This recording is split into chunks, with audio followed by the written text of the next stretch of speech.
Good evening class. हम पढ़ रहे थे इस्लाम का उदय और विस्तार। इसमें पढ़ रहे थे हम धर्म युद्ध। 1095 से लेकर 1291 में पश्चिमी यूरोपीय ईसाइयों ने पूर्वी मध्य सागर के तटवर्ती जो मैदान थे उसमें जो मुस्लिम शहर थे छोटे छोटे, उनके खिलाफ युद्धों की योजना की। अनेक युद्ध लड़े गए। ये युद्ध ही धर्म युद्ध कहलाने लगे थे, क्योंकि जो पोप अपना जो शासक था, पोप अर्बन द्वितीय, वो भी चाहता था कि ईसाई धर्म में विस्तृत हो। तो ये धर्म युद्ध प्रारंभ हुए। सबसे पहला जो प्रथम युद्ध था वो था 1098 से लेकर के 1099, लगभग 1 साल का समय था। इसमें फ्रांस और इटली के जो सैनिक थे, इन्होंने सीरिया के एंटीओक और जेरूसलम, इन दोनों पर अपना अधिकार कर लिया ईसाई लोगों ने, और शहर में मुसलमान और यहूदियों की विद्वेषपूर्ण हत्याएं प्रारंभ कर दी। यानी कि अगर यहूदी हो या मुसलमान हो, दोनों को मार दिया जाए, और शहर पर विजय प्राप्ति की, जिसके बारे में ईसाई और मुस्लिम जो लेखक हैं उन्होंने बहुत सारा कुछ लिखा है। और मुस्लिम लेखकों ने ईसाइयों के लिए लिखा है कि फिरंगी या इफ्रीजी का आगमन पश्चिमी लोगों का आक्रमण के रूप में हुआ था, यानी कि ये लोग हम पर आक्रमण कर रहे थे, ऐसा उन्होंने बताया है।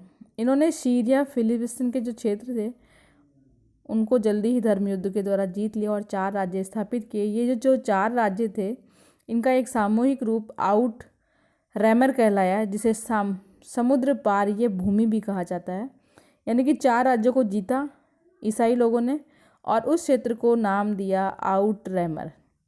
और बाद में इस धर्म युद्ध के द्वारा इस आउट रैमर क्षेत्र की विस्तार भी किया गया, इसकी रक्षा भी की गई। आउट रैमर प्रदेश कुछ समय तक तो सही तरीके से चलता रहा, लेकिन 1144 में तुर्कों ने 1144 में एडेसा पर कब्जा कर लिया। इसी का एक क्षेत्र था।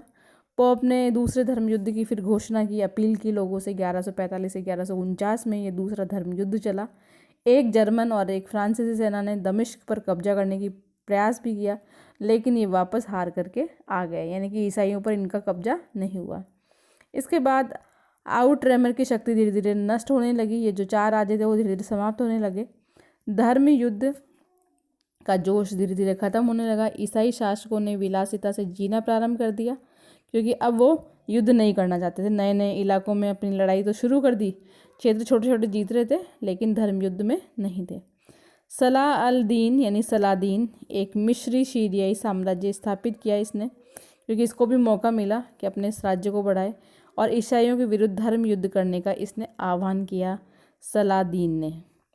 और 1187 में ईसाइयों को इसने पराजित कर दिया, और पहले धर्म युद्ध के लगभग 1 शताब्दी बाद इस सलादीन ने जेरूसलम पर फिर से कब्जा कर लिया।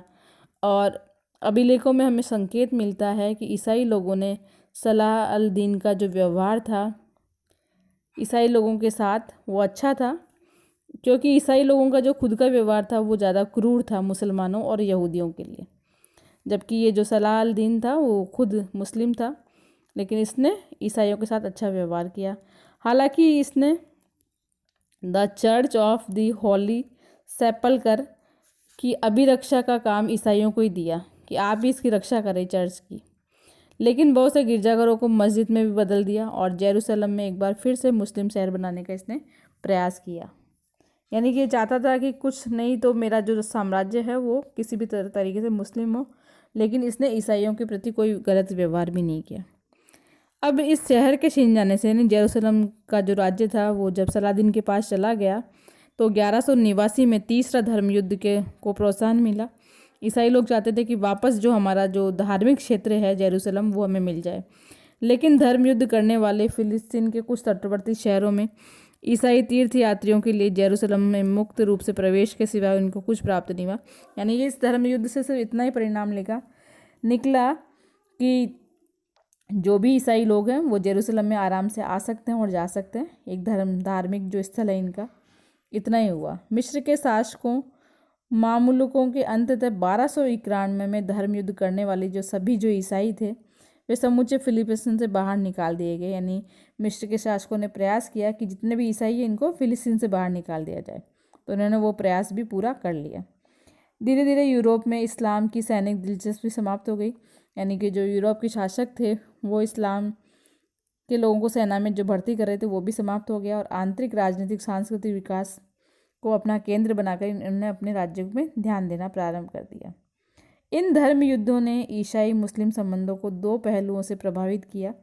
एक तो ये था कि जो मुस्लिम राज्य थे वे अपने ईसाई प्रजाजनों की ओर, क्योंकि वहाँ रहने वाले जो ईसाई भी थे मुस्लिम प्रजाजनों के साथ में, तो ईसाई प्रजाजनों की ओर कठोर रुख जो अपनाया, अनेक लड़ाई लड़ी उनके साथ, कड़वी जो यादें थी वो भी थी, और साथ में मिलीजुली आबादी यानी कि ईसाई भी हैं और मुस्लिम भी हैं, इलाकों में सुरक्षा की ज़रूरत जो थी इनको वो उन्हें मालूम चलने लगी थी।